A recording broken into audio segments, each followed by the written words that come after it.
பிதாவாகிய தேவனாலும் கர்த்தராகிய இயேசு கிறிஸ்துவினாலும் கிருபையும் சமாதானமும் உண்டாவதாக. ஆமென். வாழ்வின் தடைகள். பொதுவாக மனிதனுடைய வெற்றிக்கு 3 காரியங்களை நம்புகிறார். எந்த மனிதனும் வெற்றி பெற வேண்டும் என்று விரும்புகிறான்.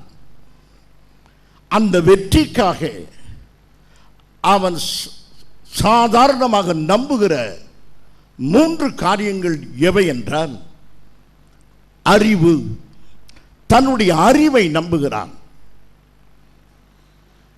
தன்னுடைய மூளை அறிவை, ஆற்றலை, ஞானத்தை நம்புகிறான். 2வது, தன்னுடைய தரிசனத்தை நம்புகிறான். இப்படி செய்ய வேண்டும், அப்படி செய்ய வேண்டும், இப்படி நடக்கும், இப்படி நடக்காது என்கிற தரிசனத்தை அவன் நம்புகிறான். 3வதாக, தன் சுபாவத்தில் உள்ள அன்பை நம்புகிறான். நான் எல்லாரிடமும் அன்பாக இருக்கிறேன், ஆகவே எனக்கு எல்லாம் வெற்றியாக முடிந்துவிடும். என்னுடைய சுபாவம் அன்பு. இந்த அன்பு அநேகரை கொண்டு வரும், ஆகையை நான் வெற்றி பெறுவேன் என்று இந்த 3 காரியத்திலும் மனிதன் நம்பிக்கை வைக்கிறான். அறிவு, தரிசனம், அன்பு. இந்த 3ஐயே வெற்றிக்கு அஸ்திவாரமாக வைக்கிற எந்த மனிதனும் தோற்று போவான் என்பதை உங்களுக்கு சொல்லுகிறோம். பேதுரு அன்பு நிறைந்தவன், வேத வாக்கியத்தின் அறிவு நிறைந்தவன், நல்ல தரிசனம் உள்ளவன். ஆனால் சரியான நேரத்தில் தோல்வி அடைந்தான். இயேசுவை நான் அறியேன் என்று சபிக்கவும் சத்தியம் பண்ணவும் தொடங்கினான். யாரோடு தங்கியிருந்தானோ அவரை தெரியாது என்று மறுதலித்தான். யார் அவரை அழைத்தாரோ அந்த அழைப்பை தூர எரிந்து போனான். பிரியமானவர்களே, இப்படி பேதுரு மிகப்பெரிய தோல்வியை சந்தித்தார்.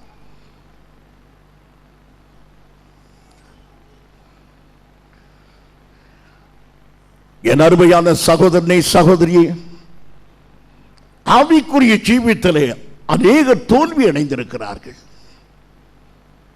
என்னாலே ஜெபம் பண்ண முடியவில்லை, என்னாலே உண்மையாக இருக்க முடியவில்லை, என்னாலே பரிசுத்த ஜீவியம் செய்ய முடியவில்லை, என்னாலே விசுவாசத்தோடு நடக்க முடியவில்லை என்று சொல்லி பரிதாபமாக அநேகர் தோற்று போவதை பார்க்கிறோம். இந்த ஆராதனையிலே நீங்கள் உங்கள் வாழ்க்கையை தோல்வி என்று எண்ணுவீர்களானால் அதை வெற்றியாக மாற்றுவதற்கு இந்த காலை வேளையில் உங்களோடு நான் பேச விரும்புகிறேன். நிச்சயமாக நம்முடைய வாழ்க்கை வெற்றியாக இருக்க வேண்டும். ஆகவே இந்த ஆவியானவர் இந்த காலையில் நம்மோடு பேசுவாராக. தயவு செய்து நீங்கள் மிக கூர்ந்து கவனிக்க வேண்டும் என்று நான் அன்போடு வேண்டிக் கொள்கிறேன். அறிவு மிகுந்த பேதுரு, தரிசனம் பெற்ற பேதுரு, அன்பு நிறைந்த பேதுரு தன் வாழ்க்கையில் தோற்று போனான். நாம் இந்த நாளிலே யோசித்து பார்க்கிறோம். இவைகள் 3 போதாது, என் வெற்றி வாழ்க்கைக்கு இது மாத்திரம் போதாது என்பதை அறிகிறோம். இப்போது நாம் வேத வசனத்துக்கு கடந்து போவோம். பேதுருடைய காரியத்தை பார்ப்போம். மத்தேயு சுவிசேஷம் 26ஆம் அதிகாரம் 35ஆம் வசனம்.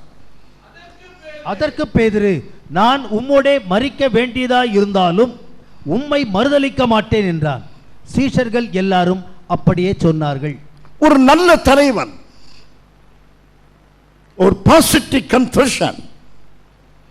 நான் உம்மை மறுதலிக்க மாட்டேன், மரணமே வருவதாக இருந்தாலும் நான் மறுதலிக்க மாட்டேன் என்கிற நல்ல அறிக்கை. நல்ல அவனுக்கு தன் நம்பிக்கை இருக்கிறது. இயேசுவை நான் மறுதலிக்க மாட்டேன் என்று சொல்லும்போது பொய்யாக சொல்லவில்லை, உண்மையாக சொல்லுகிறான். ஏனென்றால் அவனுக்கு தன்னை பற்றிய அறிவு இருந்தது. இந்த பேதுரு இயேசுவை மறுதலிப்பதாவது அது நடக்கக்கூடிய காரியமே அல்ல என்று தன்னை குறித்த அறிவு அவனுக்கு அவ்வளவு நம்பிக்கையை கொடுத்தது. தான் ஒருபோதும் இயேசுவை மறுதலிக்கவே மாட்டேன் என்று. இன்னும் கொஞ்சம் கூடுதலாக சொல்கிறான். 26ஆம் அதிகாரம் 33ஆம் வசனம். 33. பேதுரு அவருக்கு பிரதியுத்தரமாக, உமது நிமித்தம் எல்லாரும் இடரல் அடைந்தாலும் உமது நிமித்தம் எல்லாரும் இடரல் அடைந்தாலும் நான் ஒரு காலம் இடரல் அடையேன். நான் ஒரு காலம் இடரல் அடையேன். இது ஒரு மீட்டவையான வார்த்தை என்று நாம் எடுக்கக்கூடாது. அவனுக்கு ஒரு நம்பிக்கை, தன்னை பற்றி ஒரு நல்ல அறிவு இருக்கிறது. நான் ஜீவனையே கொடுப்பேன், என் கர்த்தரை நான் காட்டி கொடுக்க மாட்டேன், என் தேவனை நான் மறுதலிக்கவே மாட்டேன் என்று நல்ல அறிக்கை செய்தான். ஆகவே அவனுக்கு நல்ல நம்பிக்கை, நல்ல அறிவு, இவை எல்லாம் இருந்தும் அவன் பரிதாபமாக தோற்று போனான். காரணம் என்னவென்றால், அவனுடைய வாழ்க்கையில் எப்போதுமே ரெண்டு நிலைமையிலே இருந்தான். பேதுரு இரட்டை மனிதனாகவே காணப்பட்டார். நாம் பரிசுத்த பேதுருவை குறித்து பேசும்போது நான் மிகுந்த ஜாக்கிரதையோடு பேச விரும்புகிறேன். அப்போஸ்தலரின் தலைவனும் அந்த மாபெரும் மனிதனை குற்றப்படுத்தி பேசிவிடக் கூடாது என்பதிலே நான் மிகுந்த ஜாக்கிரதையாக இருக்க விரும்புகிறேன். பரிசுத்தவானை நாம் யார் இப்பொழுது விமர்சிப்பதற்கு என்றாலும், ஆவியானவர் தருகிற வெளிச்சத்தின்படி பேதுருவை உங்கள் முன்னால் நிறுத்த விரும்புகிறேன். அருமையானவர்களே, பேதுருவை பாருங்கள். மத்தேயு சுவிசேஷம் 14ஆம் அதிகாரம் 29ஆம் வசனத்திலே வேறு யாரும் செய்யாத காரியத்தை அவன் செய்தான். அதற்கு அவன் வா என்றார். அப்பொழுது பேதுரு படகை விட்டு இயேசுவிடத்தில் போக ஜலத்தின் மேல் நடந்தான். அவன் தண்ணீர் மீது நடந்தான். மற்ற 11 சீஷர்களும் தண்ணீரில் இறங்கவில்லை. வேறு எந்த சீஷரும் இதை செய்ய துணியவில்லை. அவனுக்கு தெரிந்தது, என்னாலே தண்ணீரில் நடக்க முடியும். அவனுக்கு ஒரு அறிவு இருக்கிறது. என்ன அறிவு? இயேசுவோடு சேர்ந்து என்னாலும் அவர் செய்வதை செய்ய முடியும். ஒரு நல்ல அறிவு. ஆகவே மற்ற சீஷர்கள் செய்யாவிட்டாலும் நான் செய்வேன் என்று இந்த தன் நம்பிக்கையை பெற்றான். அதே நம்பிக்கையில், அந்த அறிவில் அவன் சொல்லுகிறான், மற்றவர்கள் இடரல் அடைந்தாலும் நான் இடரல் அடையேன். மற்றவர்கள் உம்மை மறுதலித்தாலும் நான் மறுதலிக்க மாட்டேன்.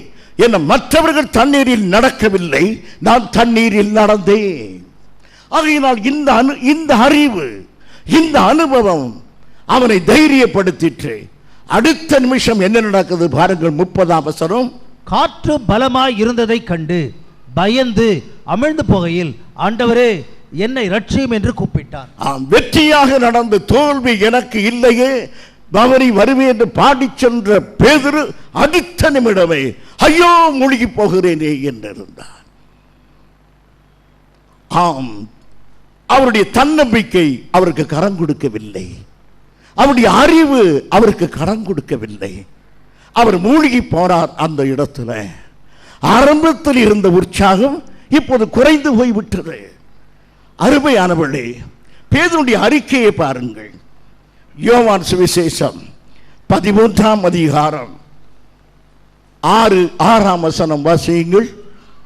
அவர் சீமோன் பேதுருவிடத்தில் வந்தபோது அவன் அவரை நோக்கி, ஆண்டவரே நீர் என் கால்களை கழுவலாமா என்றான். ஆம், மேல் அறையிலே இயேசு தம்முடைய சீஷருடைய கால்களை கழுவும் போது பேதுரு சொல்லுகிறார், என் கால்களை நீர் கழுவலாமா? தன்னை அவ்வளவாய் தாழ்த்துகிறார். தான் இயேசுவினாலே கழுவப்படவே கூடாது. அது ஒரு அடிமை செய்கிற வேலை. அந்த அடிமை வேலையை இயேசு தனக்கு செய்யக்கூடாது என்பதிலே உறுதியாக இருந்தார். ஒரு நல்ல இருதயம். அது அடுத்த உடனே அவர் சொல்வதை கவனியுங்கள். 9ஆம் வசனத்தில், அதற்கு சீமோன் பேதுரு, ஆண்டவரே என் கால்களை மாத்திரமல்ல என் கைகளையும் என் தலையையும் கூட கழுவ வேண்டும் என்றார். முதலாவது என் கால்களை கழுவக்கூடாது. அடுத்து கால், கை, முதுகு எல்லாம் கழுவி விட்டுரும், என்னை மொத்தமாக குளிப்பாட்டி விட்டோம் ஆண்டவரே. உடனே அறிக்கை மாறிவிடுகிறது. எப்போதும் ஒரே விதமாக பேதுரு இருப்பதில்லை. உற்சாகமாக இருப்பது சோர்ந்து போவது, மிகுந்த வைராக்கியமாக பேசுவது குளிர்ந்து போவது. இப்படி இரட்ட நிலைமையிலேயே பேதுரு இருந்து வந்த காரணம், அவருடைய சுவாபங்கள் அவருக்கு கை கொடுக்கவில்லை. அவருடைய வீரமோ, அவருடைய அன்போ, அவருடைய தைரியமோ எதுவுமே அவருக்கு கரம் கொடுக்காமல் போய்விட்டது. அதனாலே தான் அவருடைய வாழ்க்கையில் அவர் தோல்வி அடைய வேண்டியதாயிற்று. கருத்தோடு இயேசு ஜெபம் பண்ணி கொண்டிருக்கிறார். That was a critical time in the life of Jesus. He saw the prayer of his disciples. அவர் தம்முடைய சீஷர்களுடைய ஜெபத்தை தனக்கு உதவியாக கேட்டார்.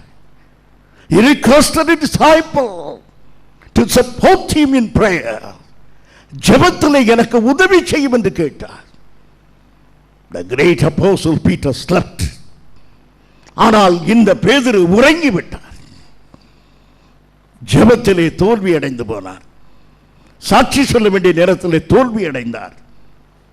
அருமையானவர்களே, இயேசு கிறிஸ்துவை கைது செய்ய போகிறார்கள்.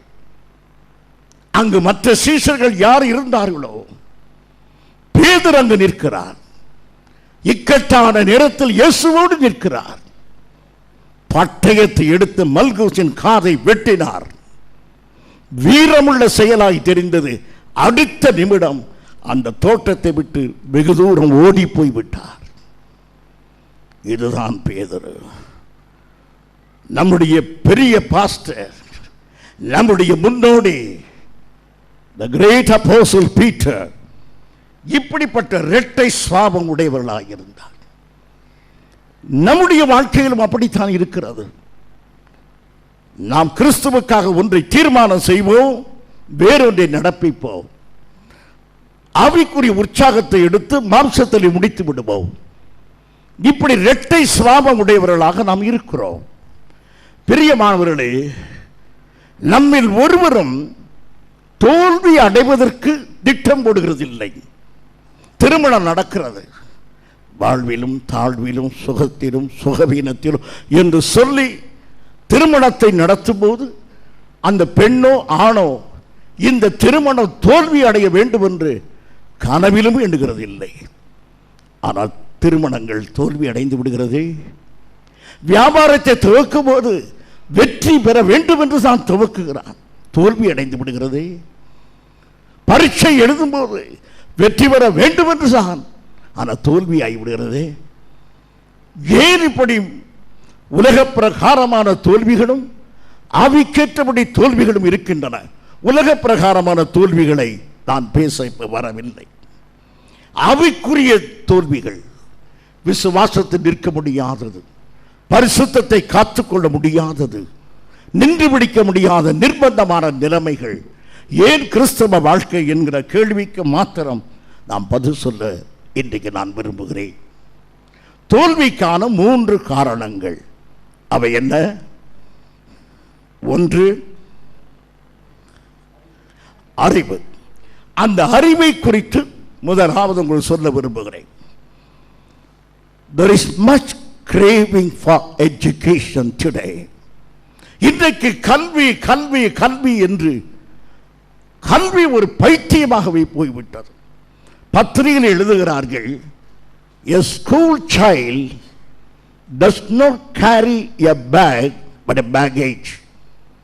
இன்றைக்கு பள்ளிக்கூடத்துக்கு போகிற குழந்தைகள் ஒரு பையை தூக்கி கொண்டு போகல, மூட்டை முடிச்சு தூக்கி கொண்டு போகிறார். ஏதோ பிரயாணம் போவது போல போகிறார். Yes, the education is very weight. ரொம்ப கனமுள்ள ஒரு படிப்பு. இன்றைக்கு அறிவை குறித்து மிகுந்த தாகம்.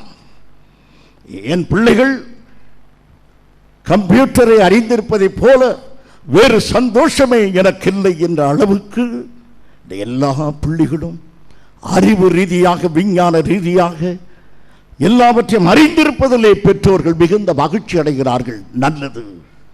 ஆகவே அறிவு என்பது மிக முக்கியமான ஒன்று. பிள்ளைகள் 10 மணிக்கு படித்து அல்ல 10:30 மணிக்கு படித்து படுக்கிறார்கள். ஹோம்ஒர்க்கை தாய் முடித்து 12 மணிக்கு படுக்கிறாள். என் பிரியமான சகோதரனே சகோதரியே, இன்றைக்கு படிப்புக்காக இத்தனை வேகங்க. நல்லது. ஆண்டவரும் அருமையான வாக்கியத்தை சொல்கிறார். யோவான் சுவிசேஷம் 8ஆம் அதிகாரம் 32ஆம் வசனம். யோவான் 8:32. சத்தியத்தை அறிவீர்கள், சத்தியம் உங்களை விடுதலையாக்கும். இதுதான் ஆண்டவர் சொன்னது. சத்தியம் என்பது அறிவு, உண்மை. சத்தியத்தை அறிவீர்கள், அது ஒரு அறிவு. உண்மையை அறிவது அறிவு. அந்த அறிவு உங்களை விடுதலையாக்கும். விடுதலையாக்கும். இப்படி யார் சொன்னது? இயேசு கிறிஸ்து சொல்லி இருக்கிறார். நான் சொல்வதை நன்றாக கவனியுங்கள். சத்தியத்தை அறியுங்கள், அந்த அறிவு உங்களை விடுதலையாக்கும். நான் சொல்வது சரிதானா? சத்தியம் உங்களை விடுதலையாக்கும். சத்தியம் உங்களை விடுதலையாக்கும். எது விடுதலையாக்காது? அறிவு விடுதலையாக்காது. சத்தியத்தை அறிகிற அறிவு விடுதலையாக்காது. எனக்கு அந்த கற்பனைகள் தெரியும், இந்த வசனம் தெரியும், நான் வேதத்தினுடைய கருகலான பகுதிகள் தெரியும் என்கிற அறிவு நம்மை விடுதலை செய்யாது. நம்முடைய ஆத்துமாவிலே ஏறிய சத்தியம் நம்மை விடுதலை செய்யும். அருமையானவர்களே, ஆகையினால் இன்றைக்கு கிறிஸ்தவர்கள் அறிவு தாகத்தினால் இருக்கிறார்கள்.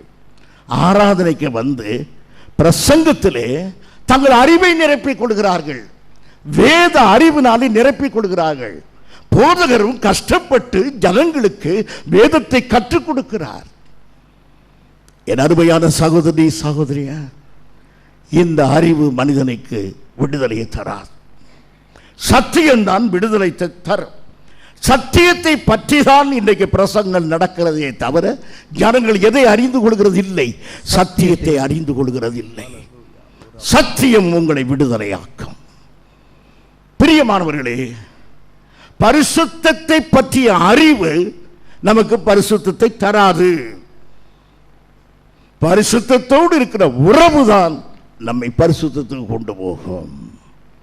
நீங்கள் பரிசுத்தத்தை குறித்து எத்தனை புத்தகங்கள் வாசித்தாலும் சரி, எத்தனை பிரசங்கங்கள் கேட்டாலும் சரி, அது நம்மை பரிசுத்தமானாக மாற்றாது. பரிசுத்தத்துக்கு நமக்கு ஒரு உறவு உண்டாக வேண்டும். அப்போதுதான் நாம் பரிசுத்தமாய் இருப்போம். அருமையானவர்களே, பரலோகத்தை பற்றி ஏராளமான பிரசங்கங்கள் கேட்கிறோம். பரலோகத்தின் அழகு, பரலோகத்தின் அருமை, பரலோகத்தின் ஐஸ்வர்யம் எல்லாவற்றையும் கேட்கிறோம். அதனாலே பரலோகம் போய்விட முடியுமா? அறிவு பரலோகத்துக்கு கொண்டு போகாது. பரலோகத்துக்கு நமக்கு ஒரு தொடர்பு இருக்க வேண்டும். பரலோகத்துக்கு நமக்குள்ள தொடர்பு இயேசு.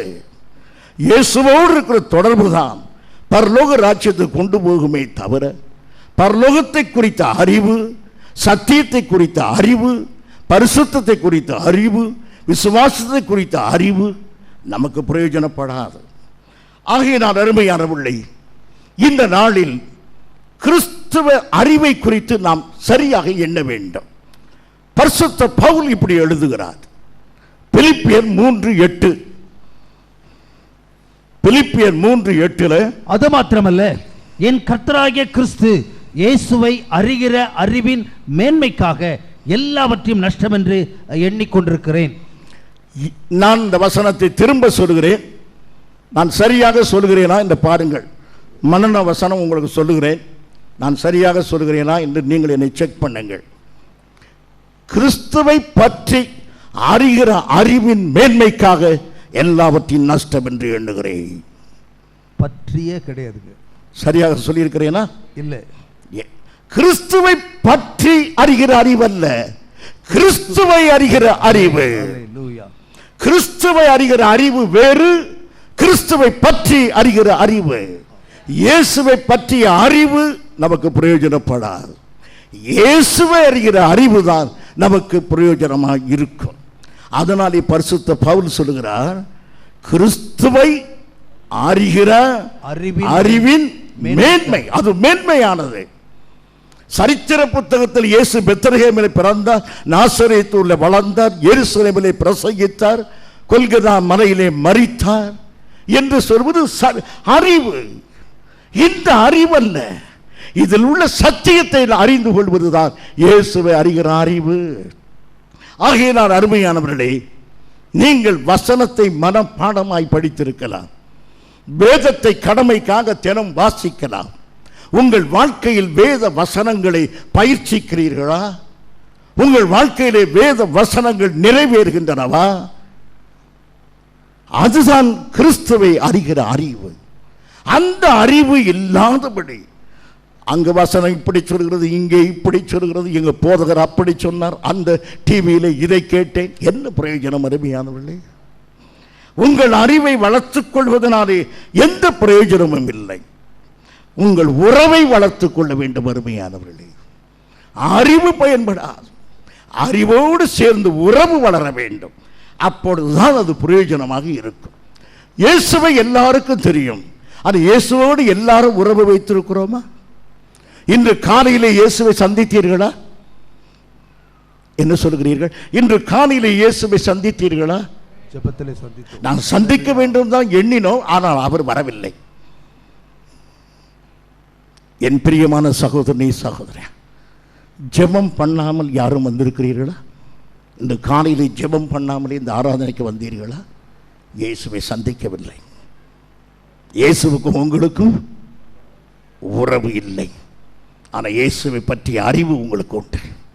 இந்த அறிவு உங்களுக்கு சரியான நேரத்தில் உங்களை கைவிட்டு விடும்.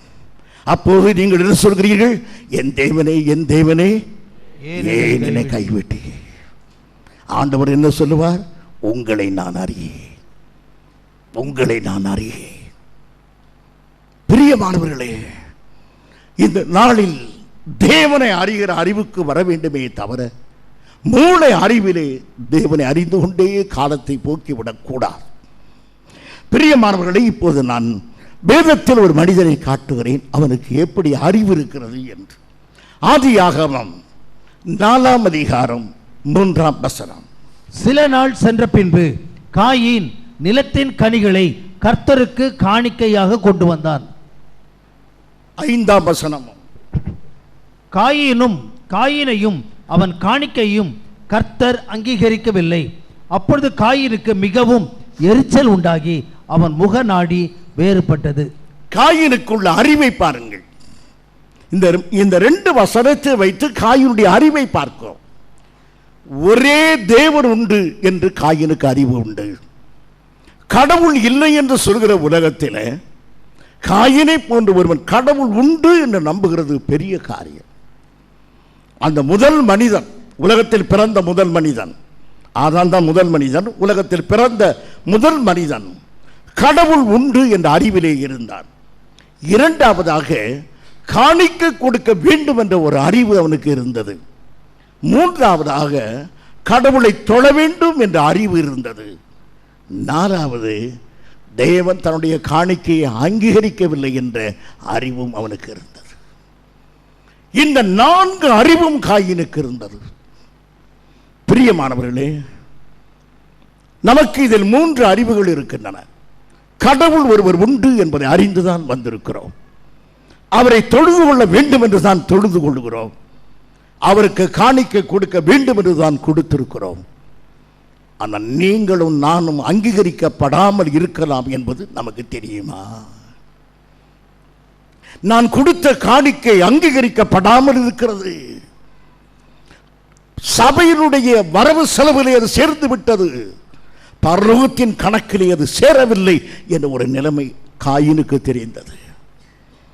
நம்மை விட கூடுதலான ஒரு அறிவு அவனுக்கு இருந்தது. ஒருவேளை நம்முடைய காணிக்கைகள் அங்கீகரிக்கப்பட்டிருக்கிற அறிவு நமக்கு இருக்குமானால் நமக்கு 4 அறிவு இருக்கிறது. இந்த அறிவினாலே காயினுக்கு என்ன லாபம்? கடவுள் ஒருவர் உண்டு என்று நம்பினதினாலோ, காணிக்கை கொடுத்ததினாலோ, கர்த்தரை தொழுது கொண்டதினாலோ, தேவனை பற்றிய கூடுதலான அறிவு இருந்ததினாலோ காயினுக்கு என்ன லாபம்? அந்த அறிவினாலே காயின் யாராக மாறி போனான்? கொலைகாரனாக, பொய்யனாக மாறி போனான். ஆம் பிரியமானவர்களே, வெறும் அறிவு ஒரு மனிதனை தேவ மனிதனாக மாற்றார். இத்தனை அறிவு இருந்தும் காயின் கெட்டு போனான். நமக்கு இருக்கிற அறிவு இவ்வளவுதானே. கர்த்தர் உண்டு, ஆராதனைக்கு போக வேண்டும், காணிக்கை கொடுக்க வேண்டும், வசனத்தை கேட்க வேண்டும். காயினுக்கு உள்ள அறிவு நமக்கும் இருக்கிறது. ஆனால் அதை விட கூடுதலாக அறிந்திருக்கிறோம். கர்த்தருக்கும் நமக்கும் இரத்த உறவு இருக்கிறது. அதை அவன் அறியவில்லை. இயேசு கிறிஸ்துவின் இரத்தத்துக்குள்ளாக நாம் கடவுளுக்கு சொந்தமாக இருக்கிறோம் என்கிற அறிவு நமக்கு கூடுதலாய் அனுபவமாக இருக்கிறது. பிரியமானவர்களே, இப்போது காயினுக்கு மற்றொரு அறிவு வருகிறது. நீதிமன்றத்தில் உள்ள தீர்ப்பை நான் விமர்சித்து உங்களுக்கு சொன்னேன். அது ஒரு அறிவு. காயினும் தீர்ப்பை வாசிக்கிறான். பரலோகம் தனக்கு கொடுத்த தீர்ப்பை வாசிக்கிறான். அந்த தீர்ப்பை வாசித்தவன் சொல்லுகிறான், இந்த தீர்ப்பு சரியல்ல. ஆதியாகமம் 4ஆம் அதிகாரம் 13ஆம் வசனம். அப்பொழுது காயின் கர்த்தரை நோக்கி, எனக்கு இட்ட தண்டனை என்னால் சகிக்க முடியாது. ஆம், என் தண்டனை மிக பெரியது. அந்த அறிவு அவனுக்கு இருந்தது. இன்றைக்கு பிரியமானவர்களே, நாம் எல்லாரும் சொல்கிறோம், என்னுடைய பிரச்சனை மிக பெரியது, என் குடும்பத்தில் உள்ள நெருக்கங்கள் மிக பெரியது, நான் சந்திக்கிற வேதனைகள் மிக பெரியது என்று நம்முடைய பிரச்சனைகளை குறித்த அறிவை நாம் பயன்படுத்துகிறோம். நாம் சொல்வதெல்லாம் இதுதான், என் பிரச்சனை மிக பெரியது, என்னுடைய வியாதி மிக பெரியது, எனக்கு வந்திருக்கிற அவமானம் மிக பெரியது, நான் அனுபவிக்கிற பண கஷ்டம் மிக பெரியது, எனக்கு வந்திருக்கிற நோய் மிக பெரியது என்று நாம் நம்முடைய அறிவு சொல்கிறது. இந்த அறிவினாலே நமக்கு என்ன பிரயோஜனம்? தண்டனை மிக பெரியது என்று காயின் சொல்வது போல நம்முடைய பிரச்சனைகளுடைய ஆழத்தையே அறிந்து கொண்டிருக்க என்ன பிரயோஜனம்? எப்பொழுதும் நம்முடைய பிரச்சனையே சொல்லுகிறோம். என்னுடைய மனைவி கீழ்ப்படுகிறது இல்லை, என் பிள்ளைகள் எனக்கு கீழ்ப்படுகிறது இல்லை, என் புருஷன் எனக்கு கீழ்ப்படுகிறது இல்லை, எனக்கு ஒரு சமாதானம் இல்லை. இப்படி சொல்லுகிறதுனால என்ன லாபம்? இவைகள் எல்லாம் உண்மையாக கூட இருக்கலாம். இந்த அறிவினால என்ன லாபம்? அறிய வேண்டிய ஒரு அறிவு இருக்கிறது. இந்த அறிவு நஷ்டத்தில் கொண்டு போய்விடும். இந்த அறிவைத்தான் இன்றைக்கு நாம் சொல்லிக்கொண்டே இருக்கிறோம். என்னை நேசிக்க ஒருவரும் இல்லை, என்னை காப்பாற்ற ஒருவரும் இல்லை, இதையே தான் சொல்லிக் கொண்டிருக்கிறோம். ஆனால் இன்னொரு அறிவு இருக்கிறது, அதை பார்க்க வேண்டும். எபேசியர் 3ஆம் அதிகாரம் 18ஆம் வசனத்தில் இன்னொரு ஆழத்தை பார்க்கிறோம். அது மிகப்பெரிய ஒரு காரியம். அந்த அறிவு நமக்கு இருக்கிறதா அருமையானவர்களே? சகல பரிசுத்தவான்களோட கூட கிறிஸ்துவினுடைய அன்பின் அகலமும் கிறிஸ்துவனுடைய அன்பின் அகலமும் நீளமும் ஆழமும் உயரமும் இன்னதென்று உணர வேண்டும். பிரியமானவர்களே, இது நமக்கு தெரியுமா? இந்த அறிவு நமக்கு இருக்கிறதா? கிறிஸ்துவனுடைய அன்பின் அகலம், அந்த அன்பினுடைய ஆழம், அந்த அன்பினுடைய உயரம், பரலோகத்திலிருந்து நம்மை நோக்கி நீட்டப்பட்ட கரம் அன்பின் அகலம், பாதாளத்தில் கிடந்தவை பாவியாக அதை தூக்கி எடுக்கும்படி அவர் இறங்கியது அன்பின் ஆழம். நம்மை தூக்கி அவரோடு உட்கார வைத்திருக்கிறாரே, அது அன்பின் உயரம். இது மூளையினால் அறிந்து கொள்கிற அறிவல்ல, இது இருதயத்தால் உணரக்கூடிய அனுபவம். இந்த அறிவு நமக்கு பயன்படும். மற்றபடி காயினை போல பிரச்சனைகளை குறித்தே நம்முடைய அறிவு இருக்குமானால் நாம் வெற்றி பெற மாட்டோம். பிரியமானவர்களே, நீங்கள் எதை குறித்து அதிகமாய் பேசுகிறீர்கள்? பிரச்சனைகளே அதிகமாய் பேசுகிறீர்களா? அப்படியானால் நீங்கள் தேவனை பற்றிய அறிவுடையவர்கள். கர்த்தரை குறித்தே பேசுகிறீர்களா? அப்படியானால் நாம் தேவனை அறியும் அறிவிலே இருக்கிறோம். ஆகவே இதை வைத்துக் கொண்டு உங்களை தீர்மானம் பண்ணுங்கள்.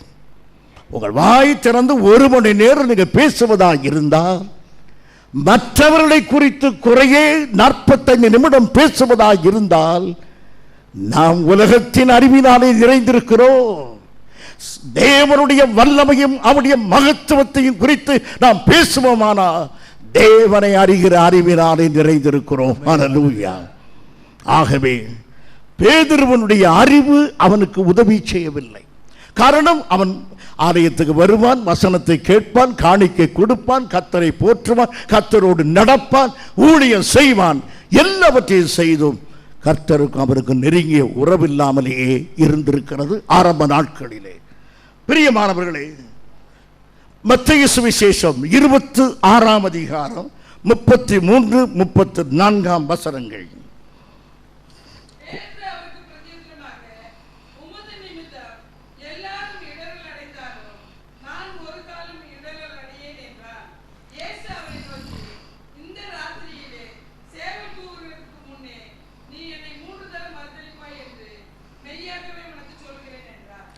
அருமையானவர்களே, நல்ல அறிவை கர்த்தர் அவனுக்கு கொடுத்தார்.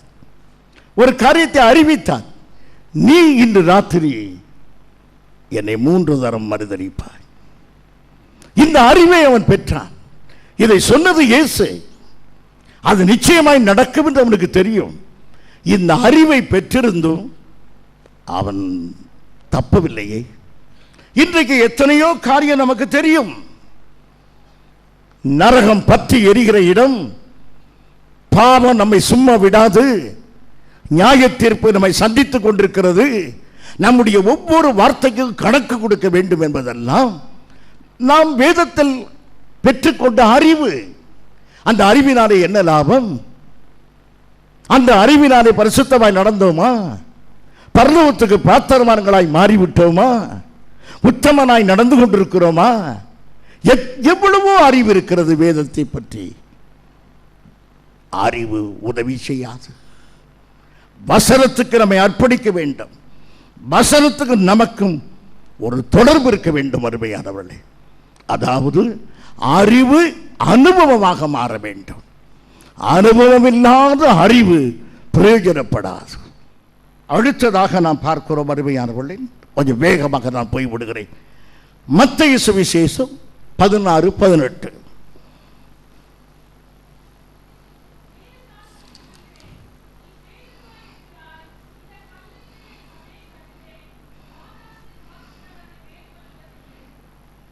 அதற்கு முன்பு அவன் சொல்கிற வசனத்தை வாசியுங்கள். பேதுரு இயேசுவிடத்தில் சொன்ன பதில், நீர் ஜீவனுள்ள தேவனுடைய குமாரனாகிய கிறிஸ்து என்றான். ஆம், நீர் ஜீவனுள்ள தேவனுடைய குமாரனாகிய கிறிஸ்து. நல்ல வெளிப்பாடு வேறு யாருக்கும் கிடைக்கவில்லை. அந்த நாளிலே இயேசுவை பார்த்து ஜீவன் உள்ள தேவனுடைய குமாரன் என்று சொல்வது ஆச்சரியமான காரியம். எப்படி? ஒருவருக்கு விளங்காது. ஜனங்கள் கோபப்படுவார்கள், மனிதனை பார்த்து தெய்வ குமாரன் என்று சொல்கிறாயே என்று. துணிந்து சொன்னான், He is the son of the living God, ஜீவனுடைய தேவனுடைய குமாரன் என்று. உன் ஆண்டவர் அவனை பார்த்து, இயேசு அவனை நோக்கி, நீ நன்றாக யோசித்து சொன்னாய், நல்ல சிந்தித்து சொல்லியிருக்கிறாய், உன் அறிவு மிக மேன்மையானது என்று சொல்லவில்லை. என்ன சொல்லுகிறார்? யோனாவின் குமாரனாகிய சீமோனே, நீ பாக்கியவான், மாம்சமும் இரத்தமும் இதை உனக்கு வெளிப்படுத்தவில்லை, பரலோகத்தில் இருக்கிற என் பிதா இதை உனக்கு வெளிப்படுத்தினார் என்றார். பரலோகத்தில் இருக்கிற என் பிதா இதை உனக்கு வெளிப்படுத்தினார். பேதுருக்கு எப்படி இருந்திருக்கும்? 11 பேர் நம்மளை சுழன்று பார்த்திருப்பார். பார்த்தியா ஐயாவை? பரலோகத்தில் இருக்கிற தேவன் யாருக்கு தான் வெளிப்படுத்தினாரு? பேதுருக்கு. எனக்கு தான்.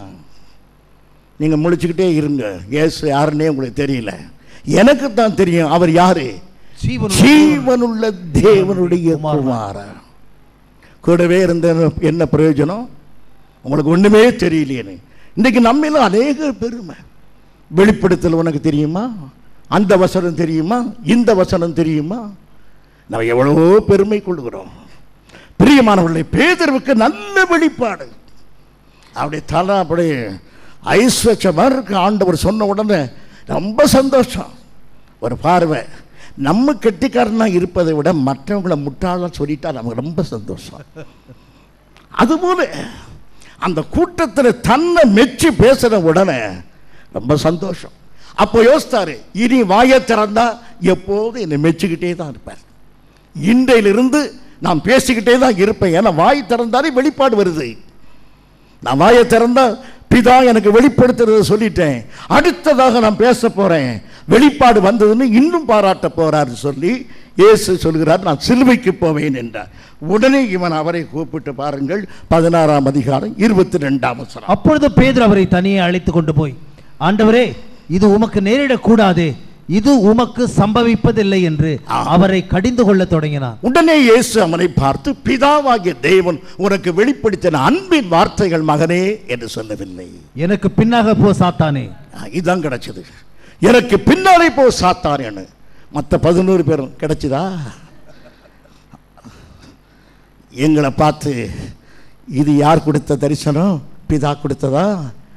அப்பா இப்போ சாத்தானேன்னு உன்னை சொல்லிட்டாரு பார்த்தியா? பிரியமானவர்களே, பேதுருவுக்கு வெளிப்பாடு கொஞ்ச நேரத்தில் கைவிட்டு விட்டது. நமக்கு பல வெளிப்பாடுகள் இருக்கலாம், பல சத்தியங்கள் நமக்கு தெரியலாம். சில பேர் இப்படிதான், நான் படுத்திருந்தா கனவுல பரலோகமே தெரிஞ்சுது, ஏசு அங்க எங்க வாக்கிங் போறாரு, நான் அப்படியே பார்த்துக்கிட்டு இருந்தேன். அப்படி கனவுல பரலோகத்தை பார்க்கிறவன் காரணம் என்ன? கனவுல மாத்திரம்தான் பார்ப்பா என்று. அங்க விளங்கலையா? அங்க போக மாட்டேன், கனவுல மாத்திரம்தான் பார்க்கிற, அதனால உனக்கு கனவை காட்டுறேன் என்று. பிரியமானவர்களே, வெளிப்பாடு மாத்திரம் ஒரு மனிதனுக்கு உதவி செய்யாது. வெளிப்பாடு வெளிப்பாடு என்று வெளிப்பாடு பேதுருக்கு பெரிய வெளிப்பாடு. அருமையானவர்களே, 2 கொரிந்தியர் 12ஆம் அதிகாரம் 3ஆம் வசனம். அந்த மனுஷன் பரதேசுக்கு எடுத்துக்கொள்ளப்பட்டு மனுஷர் பேசப்படாததும் வாக்குக்கு எட்டாததுமான வார்த்தைகளை கேட்டான் என்று அறிந்திருக்கிறேன். பரிசுத்த பவுல் சொல்கிறார், இப்படிப்பட்ட மனிதனை மேன்மை பாராட்டுதல் எனக்கு உண்டு என்று சொல்கிறார். ஒரு மனிதனை பரிசுத்த பவுல் மேன்மை பாராட்டுகிறார். அந்த மனிதன் யார் என்றால், 3ஆம் வானம் வரைக்கும் எடுத்துக்கொள்ளப்பட்ட ஒரு மனிதன். அவர் அங்கு போய் எதையெல்லாம் கேட்டானாம்? தூதர் பாஷைகளை கேட்டிருக்கிறார். கடவுளுடைய சமூகத்துக்கு போன 3ஆம் வானம் வரைக்கும் ஒரு நல்ல தரிசனம். இந்த தரிசனத்தை பெற்ற பிறகு பவுல் பிரசங்கம் பண்ணும்போது, இப்போ நம்ம யாராவது கொழும்புக்கு போயிட்டு வந்தா கூட நோட்டீஸில் ஃபாரின் ரிட்டர்ன் அப்படின்னு எழுதும்.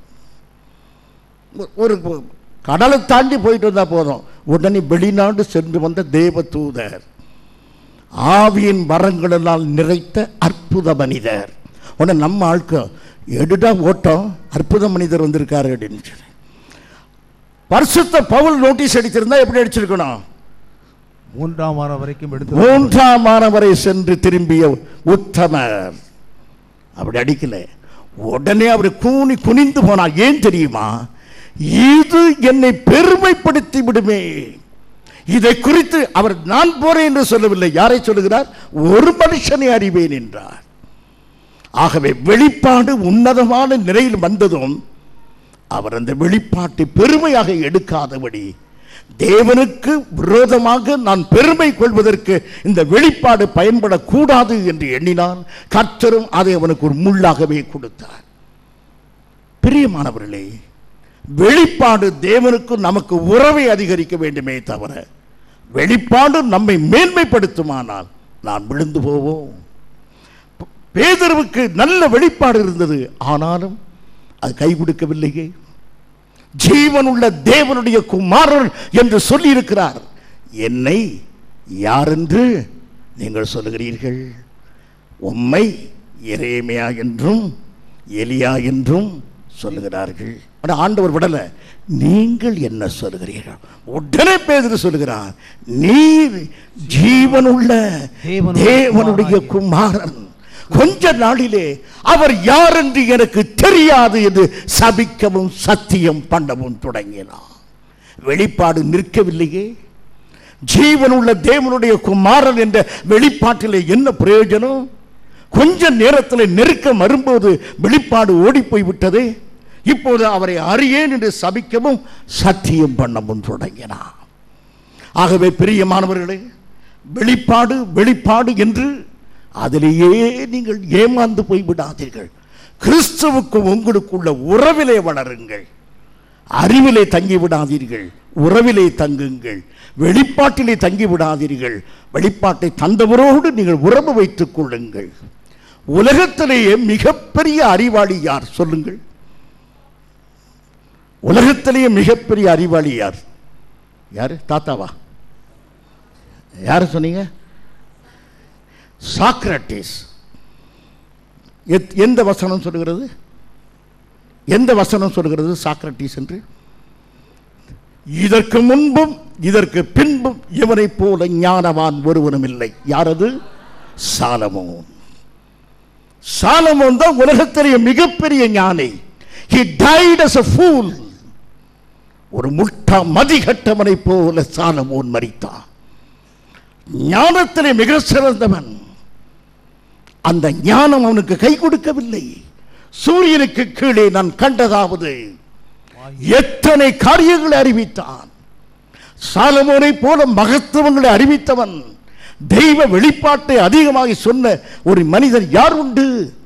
சாலமோன் எத்தனையாய் அறிவிக்கிறான். பிரசங்கி 12ஆம் அதிகாரம் 13-14 வசனம் வாசியுங்கள். என் மகனே, இவைகளினாலே புத்தி அடைவாயாக. அநேக புஸ்தகங்களை உண்டு பண்ணுகிறது. 12ஆம் அதிகாரம் கடைசி 2 வசனங்கள். காரியத்தின் கடைத்தொகையை கேட்போமாக. காரியத்தின் கடைத்தொகையை கேட்போமாக. தேவனுக்கு பயந்து அவர் கற்பனைகளை கைக்கொள். அவர் கற்பனைகளை கைக்கொள். எல்லா மனுஷர் மேலும் விழுந்த கடமை இதுவே. எல்லா மனுஷர் மேலும் விழுந்த கடமை. ஒவ்வொரு கிரியையையும், அந்தரங்கமான ஒவ்வொரு காரியத்தையும் நன்மையினாலும் தீமையினாலும் தேவன் நியாயத்திலே கொண்டு வருவார். பிரியமானவர்களே, இதை சொன்னது யார்? சாலமோன். ஒவ்வொரு காரியமும் சிறியதோ பெரியதோ கர்த்தர் நியாயத்திலே கொண்டு நிறுத்துவார் என்று எழுதிய சாலமோன் மதிக்கெட்டவனாக இறந்து போனார். தேவனை விட்டு விலகி செத்து போனார். தன் ரட்சிப்பை காத்துக்கொள்ள முடியாதவராக மரித்தார். இன்றைக்கு அநேக தர்க்கம் பண்ணுகிறார்கள். சாலமோன் இதை எழுதியபடியினாலே நிச்சயமாகவே அவர் பரலோக ராஜ்யம் அவர் வருவாரோ வரமாட்டாரோ எனக்கு தெரியாது. ஆனால் அவர் மரிக்கும் போது நீதிமானாக இல்லை. அவருடைய சரித்திரம் அப்படி சொல்லவில்லை. நான் இப்போது அவர் எப்படி இருக்கிறார் என்பதல்ல, அவருடைய வெற்றிக்கு எது உதவி செய்யவில்லை? அறிவு உதவி, வெளிப்பாடு, அவருடைய ஞானம். எத்தனையோ காரியத்தில் வெளிப்பாடு கிடைத்தது. வெளிப்பாடு வெளிப்பாடு வெளிப்பாடு. என் பிரியமான சகோதரனே, உறவில்லாத வாழ்க்கைக்கு வெளிப்பாடு எதற்கு? அறிவு அறிவு அறிவு. உறவில்லாத வாழ்க்கையிலே அறிவுக்கு என்ன பிரயோஜனம்? ஆகவே எல்லாம் தோல்வி. இன்னும் பாருங்கள், வெளிப்பாட்டை குறித்து இன்னும் பாருங்கள். 1 கொரிந்தியர் 1ஆம் அதிகாரம் 5ஆம் வசனம். கொரிந்து சபையை பற்றி பவுல் எழுதுகிறார். வாசியுங்கள். நீங்கள் இயேசு கிறிஸ்துவுக்குள்ளாய் எல்லா உபதேசத்திலும் எல்லா அறிவிலும் மற்றெல்லாவற்றிலும் சம்பூர்ணம் உள்ளவர்களாக்கப்பட்டிருக்கிறபடியினால். சபையிலே எல்லா உபதேசம், ஞானஸ்நானம், அபிஷேகம், அந்நிய பாசை, வேறு பிரிதல், கிறிஸ்துவுடைய வருகை, ரகசிய வருகை எல்லாம் தெரியும். எங்க சபையில் 666 யார் என்றால் யார் சின்ன பிள்ளைக்கு கூட தெரியும். அவ்வளவு பெருமை. எந்த சபையில்? கொரிந்து சபை. கொரிந்து சபையுடைய போதகர் யார்? Right reverend Paul. பரிசுத்த பவுல் தான் அதனுடைய போதகர். வசனங்களை அருமையாக கற்றுக் கொடுத்திருந்தார். எல்லாருக்கும் எல்லா உபதேசமும் தெரியும். அது மாத்திரமல்ல, 7ஆம் வசனத்தை வாசியுங்கள். அப்படியே நீங்கள் யாதொரு வரத்திலும் குறை இல்லாதவர்களாய். 9 வரமும் கிரியை செய்யும். எந்த சபையில்? கொரிந்து சபையில். சபை ஆரம்பித்த உடனே அந்நிய பாசையில் எல்லாரும் துள்ளி எடுவார்கள். ஒருத்தன் தீர்க்க தரிசனம் சொல்லுவான், ஒருத்தன் மொழிபெயர்ப்பான், ஒருத்தன் பிசாசு துரத்துவான், ஒருத்தன் வியாதியை சுசமாக. எல்லா வரமும் கிரியை செய்யும். அற்புதமான ஒரு சபை. என்ன வெளிப்பாடு! பரிசுத்தாவியினால் உண்டான வெளிப்பாட்டினாலே தீர்க்க தரிசனங்கள், அற்புதங்கள், அடையாளங்கள் எல்லாம் நடந்த சபை தான் எந்த சபை? கொரிந்து சபை. 3ஆம் அதிகாரம் 1ஆம் வசனத்தை பவுல் எழுதுகிறார். வாசியுங்கள். மேலும் சகோதரரே, நான் உங்களை ஆவிக்குரியவர்கள் என்று எண்ணி உங்களுடனே பேசக்கூடாமல், நான் உங்களை ஆவிக்குரியவர்கள் என்று எண்ணி பேசக்கூடாமல். யாரை? எல்லா வரங்களும் நிறைந்த சபையை, எல்லா உபதேசங்களை கற்ற சபையை பார்த்து பவுல் எழுதுகிறார், நான் உங்களை ஆவிக்குரியவர் சொல்ல மாட்டேன். ஏன் அப்படி? வாசியுங்கள். மாம்சத்துக்குரியவர்கள் என்றும் நீங்கள் மாம்சத்துக்குரியவர்கள். நான் அவரோட பேச மாட்டேன், இவங்ககிட்ட பேச மாட்டேன், இவங்களோட சண்டை, இவங்க நல்லவங்க அல்ல, அவங்க நல்லவங்க இல்ல. அப்ப யார் தான் நல்லவர்? என்ன தவிர வேற யாரும் நல்லவர் இல்லையே. நல்ல தேவன் ஒருவரும் இல்லையே பாடணும். இது நல்ல மனிதன் என்னை போல் ஒருவரும் இல்லையே. என் பிரியமான சகோதரி சகோதரி, இந்த சபையிலே வரம் இல்லையா? இந்த சபையிலே வெளிப்பாடு இல்லையா? குழந்தைத்தனமாக நடந்து கொண்டிருக்கிற வரையிலும் வெளிப்பாட்டினால் என்ன பிரயோஜனம்? கொஞ்சம் யோசியுங்கள். எவ்வளவோ காரியங்களை பரலோகத்தை குறித்து அதிகமாய் அறிந்திருக்கிறோம். பூமியிலே நம்முடைய கடமையை சரியாய் செய்கிறோமா? ஏழைகள் மீது அன்புள்ளவனாய் இருக்கிறோமா? பிரியமானவர்கள், இப்போ கற்றுக்கொண்டோம். அறிவோ வெளிப்பாடோ யாருக்கு உதவி செய்யவில்லை? பேதுருவுக்கு உதவி செய்யவில்லை. இப்போது நாம் அன்பை குறித்து பார்க்கிறோம்.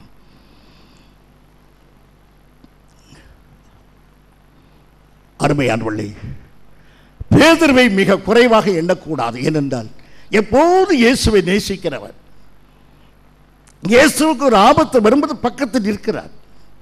அவரை கைது செய்ய இப்ப இயேசுவை கைது செய்ய போகிறார்கள். நாம் அல்ல, இயேசுடைய சீசர்கள். நாம் என்ன செய்வோம்? இயேசுவை கைது செய்ய போகிறார்கள். நாம் அவருடைய சீசர்கள். நாம் என்ன செய்திருப்போம்? நாம் ஒன்று செய்திருக்க மாட்டோம். என்ன கூட போயிருக்கவே மாட்டோம்.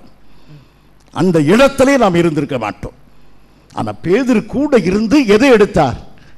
வாளை எடுத்து ஒருத்தருடைய காதை வெட்டினார். அது அவருக்கு ஒரு இயேசு மீது உள்ள வைராக்கியம். ஆனால் சரியான வைராக்கியம் அல்ல. உங்களுக்கு நான் சொல்ல விரும்புவது என்றால், அவன் அன்பு நிறைந்த ஒரு மனிதன். பேதுருவுக்கு எப்போது அன்பு. அந்த அன்பு நிறைந்த மனிதன் சொல்லுகிறான், மத்தேயு சுவிசேஷம் 26:72 அவனோ அந்த மனுஷனை நான் அறியேன் என்று ஆணையிட்டு மறுபடியும் மறுதலித்தான். இப்போது அன்பு கைவிட்டு விட்டது. இயேசு மீது உள்ள அன்பு அவனுக்கு உதவி செய்யவில்லை. நான் அவரை அறியை சபிக்கவும் சத்தியம் பண்ணவும் சொல்லி இருந்தார். ஆண்டவராகிய இயேசு கிறிஸ்து உயிர்த்து எழுந்த பிறகு இயேசு பேதுருவை சந்திக்கிறார். கனேசரத்து கடற்கரையிலே சந்திக்கிறார். பேதுருவே, are you not a total failure in the palace of Herod? ஹெரோதுடைய அரண்மனையிலே நீ ஒரு பெரிய தோல்வியாக இல்லையா? நான் சொன்ன வார்த்தை முன்னிலே நிறைவேறிட்டல்லவா? Do you feel sorry for that? அதற்காக நீ வருத்தப்படுகிறாயா? Are you ready to correct yourself? உன்னை நீ திருத்திக் கொள்வதற்கு மனதுள்ளனாய் இருக்கிறாயா? இதை ஒன்றையும் கேட்கவில்லை. ஒரே ஒரு கேள்வி, அதை 3 முறை கேட்டார். யோனாவின் குமாரனாகிய சீமோனே, என்னை நேசிக்கிறாயா? ஆண்டவர் அந்த அன்பை குறித்து அதிகமாய் சொல்லுகிறார். உன்னுடைய அன்புதான் தோல்விக்கு காரணம். அதனால அன்பு குற்றமாகாது. The love is very important. அன்பு என்பது மிக முக்கியமானது பேதுரு. But the love is not the answer. அந்த அன்பு பதிலாகாது. Love is a very big question, but it not an answer. அன்பு மிக பெரியது, ஆனால் அன்பு நமக்கு பதிலாகாது. அன்பையே சார்ந்திருக்க கூடாது. அருமையானவர்களே, அதனாலே கேட்கிறார், நீ என் மீது அன்பாயிருக்கிறாயா? அன்பு என்பது 2. ஒன்று உணர்வு. டிவி பார்த்துக்கிட்டே இருப்போம், அங்கே ஒரு பாம்பை போட்டு அடிப்பாங்க, அல்லது ஏதோ ஒரு பரிதாப காட்சியை பார்ப்போம். உன்னை மாலையாக கண்ணீர் விடுவோம். அது டிவின்னு கூட மறந்துடுவோம். அப்படியே உட்காந்து தேம்பி தேம்பி தேம்பி அழுக. ஏன் இப்படி அழுகிற? இப்படி அடிக்கிறானேன்னு. அடுத்த காட்சி விழுந்து விழுந்து சிரிக்குது. என்ன இப்படி வடிவேல் வந்துட்டானே, இனி சிரிக்காமல் இருக்க முடியுமா? ஒரு நிமிடத்தில் காட்சி மாறி விடுகிறது. முந்தின அன்பு உணர்வு. அங்க அழுதானே, அது உணர்வு. ஆனால் எந்த அன்பு வேண்டும்? உறவு. அதனால தான் ஆண்டவர் கேட்கிறார், பேஷன், உணர்வாகிய அன்பா உறவாகிய அன்பா? அதான் திரும்ப திரும்ப கேட்கிறார், நீ என்னை நேசிக்கிறாயா, இவர்களை விட நேசிக்கிறாயா என்று கேட்டார். 3வது முறை கேட்கும்போது the hardest conversation the seashore, அந்த கடற்கரையிலே மிக கஷ்டமான ஒரு சம்பாஷணை. யோவான் சுவிசேஷம் 21:17. 3ஆம் தரம் அவனை நோக்கி, யோனாவின் குமாரனாகிய சீமோனே, நீ என்னை நேசிக்கிறாயா என்றார்.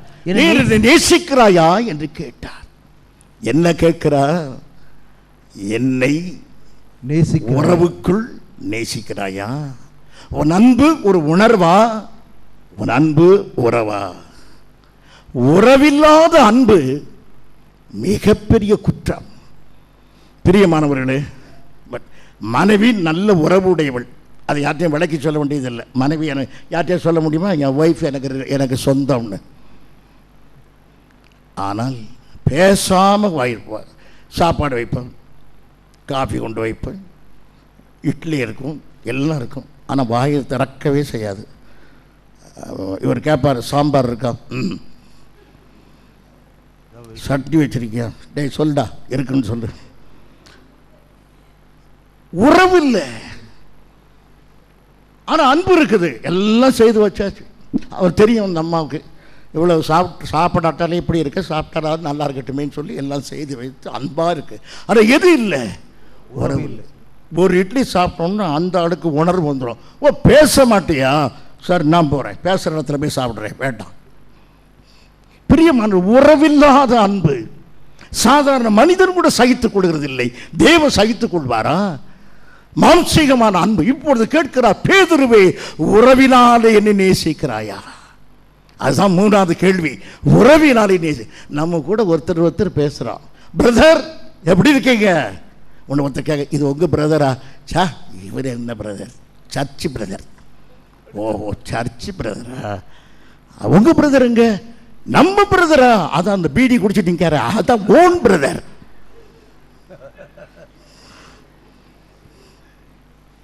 என் பிரியமான சகோதரனே சகோதரிய, உறவில்லாத அன்புகள், உறவில்லாத காரியம். ஆண்டவர் பேதுருவை பார்த்து கேட்கிறாரு, உறவுக்குள்ளே என்னை நேசிக்கிறாயா? உங்களை பார்த்து நானும் கேட்கிறேன், என்னை பாஸ்டர் என்று நேசிக்கலே, உறவுக்குள்ளே என்னை நேசிக்கிறீர்களா? நாம் அந்த உறவுக்குள்ளே நேசிப்பது தான் விரும்புகிறோம். ஆம் பிரியமானவர்கள், இப்போது உடனே சமயமாகிறது, இருந்தாலும் முடிக்க வேண்டியது இருக்கிறது. வாசிங்க 18 வசனம், 21-18 வாசியுங்கள். நீ இள வயது உள்ளவனாய் இருந்த, சாரி அந்த 17 வாசியுங்கள். 17வது, என்னை நேசிக்கிறார். மூன்றாம் தரம் கேட்டபடியினாலே பேதுரு துக்கப்பட்டு, ஆண்டவரே நீர் எல்லாவற்றையும் அறிந்திருக்கிறீர், நான் உம்மை நேசிக்கிறேன் என்பதையும் நீர் அறிவீர் என்றான். இயேசு என் ஆடுகளை மேய்ப்பாயாக என்றார். சரி, இப்போது பாருங்க, பேதுரு பதில் சொல்லிட்டார். என்ன பதில் சொன்னார்? நான் உம்மை நேசிக்கிறேன் என்பதை நீ எல்லாவற்றையும் நீர் அறிவீர் என்று சொல்லி என்ன செய்தான்? அவன் அழுதான். அவனுடைய கண்களில் கண்ணீர் வந்தது. அவன் அழுதான். ஆண்டவரே நான் உம்மை நேசிக்கிறேன் என்பதை நீர் அப்படி கூட சொல்லவில்லை. என்று சொல்கிறான், எல்லாவற்றையும் நீ அறிந்திருக்கிறீர். என்ன சொல்கிறான் தெரியுமா? உம்மை நான் உணர்வு பூர்வமாக நேசிக்கவும் முடியும், உம்மை மறுதலிக்கவும் முடியும், உம்மோடு கூட நடக்கவும் முடியும், உம்மை விட்டு தூரமாய் ஓடவும் முடியும். எல்லாவற்றையும் நீர் அறிவீர் ஆண்டவரே. என் பலமும் தெரியும், என் பலவீனமும் தெரியும். இதுதான் அவர் அறிக்கை. இந்த அறிக்கையில் தேவன் மகிழ்ந்து விடவில்லை. இந்த அறிக்கையில் மகிழ்ந்து விடவில்லை. இந்த அன்பு உண்மையாக மாற வேண்டும். இப்போது ஆண்டவர் அவனுக்கு சொல்லுகிறார், அவனிடத்தில் பெரிய மனம் திரும்புதலை கர்த்தர் எதிர்பார்க்கிறார். பேதுருவிடத்தில் கர்த்தர் 2 காரியத்தை மனிதத்தை எதிர்பார்க்க, கன்ஃபெஷன் அண்ட் ரிபென்டன்ஸ். பேதுரு கன்ஃபெஷன் பண்ணுகிறான், Lord, I love you, you know everything. நான் உம்மை நேசிக்கிறேன், நீ எல்லாவற்றையும் அறிந்திருக்கிறீர். இந்த அறிக்கையை உங்களால் செய்ய முடியும் அருமையானவர்களே? என் வாழ்க்கையின் எல்லா பகுதியும் உமக்கு தெரியும் என்று ஆண்டவரிடத்தில் சொல்ல முடியுமா? ஹல்லேலூயா, பிரைஸ் தி லார்ட். நல்ல அறிக்கை. அடுத்ததாக மனம் திரும்பினான். பேதுரு எப்படி மனம் திரும்பினான் என்பதற்கு 2 வசனம் வாசிக்க வேண்டும். 1 பேதுரு 3:9. 1 பேதுரு 3:9. 3:9. தீமைக்கு தீமையும் உதாசீனத்திற்கு உதாசீனம். போதும், தீமைக்கு தீமை வேண்டாம். இது எழுதியது யார்? பேதுரு. பேதுரு எழுதும் போது அவனுடைய கரம் எழுதுகிறது, தீமைக்கு தீமை செய்ய வேண்டாம் என்று. அந்த கரம் அவனோடு பேசுகிறது, மல்கூசின் காதை வெட்டினது உன் கரம்தான், மல்கூசின் காதை நீதான் வெட்டினாய். அந்த கரம் இப்போது எழுதுகிறது, தீமைக்கு தீமை செய்யாதே. அப்படியான கரம் திருந்தி விட்டது, மனம் திருந்தி விட்டான், ஆகவே எழுதுகிறான். இன்னொன்று 1 பேதுரு 4:7. எல்லாவற்றுக்கும் முடிவு சமீபமாயிற்று, ஆகையால் தெளிந்த புத்தி உள்ளவர்களாயிருந்து ஜெபம் பண்ணுகிறதற்கு ஜாக்கிரதை உள்ளவர்களாயிருங்கள். ஜெபம் பண்ணுவதற்கு ஜாக்கிரதையாயிருங்கள். எழுதியது யார்? பேதுரு. பேதுரு எழுதுகிறார், ஜெபம் பண்ணுவதற்கு விழித்திருங்கள், ஜாக்கிரதையா ஜெபம் பண்ணுங்கள். எழுதும்போதே அவன் கண்கள் சொல்லுகின்றன, 1 மணி நேரம் ஜெபிக்க முடியாமல் தூங்கிவிட்ட கண்கள். இப்பொழுது அவன் திருந்தி விட்டான். ஆகவே பேதுருடைய தோல்வியிலிருந்து அவன் வெளியே வர காரணம் இயேசுவோடு உள்ள உறவு. அறிவோ வெளிப்பாடோ அன்போ பிரயோஜனப்படாது. தேவனோடு இருக்கிற உறவு, அவரோடு இருக்கிற ஐக்கியம், அவருடைய வார்த்தையோடு கொண்டிருக்கிற ஐக்கியம் நம்மை நிச்சயமாய் மாற்றும். நம்ம எல்லாரும் கரம் உயர்த்தி கர்த்தரை ஸ்தோத்திரம் பண்ணுவோம். கர்த்தரை ஸ்தோத்திரி, என் முழு உள்ளமே அவர் பரிசுத்த நாமத்தை ஸ்தோத்திரி. என் ஆத்துமாவே கர்த்தரை ஸ்தோத்திரி, அவர் செய்த சகல உபகாரங்களை மறவாதே. ஆமென். நம்முடைய கர்த்தராகிய இயேசு கிறிஸ்துவின் கிருபையும் பிதாவாகிய தேவனுடைய அன்பும் பரிசுத்த ஆவியானுடைய ஐக்கியமும் நம் அனைவரோடு கூட என்றும் இருப்பதாக. ஆமென்.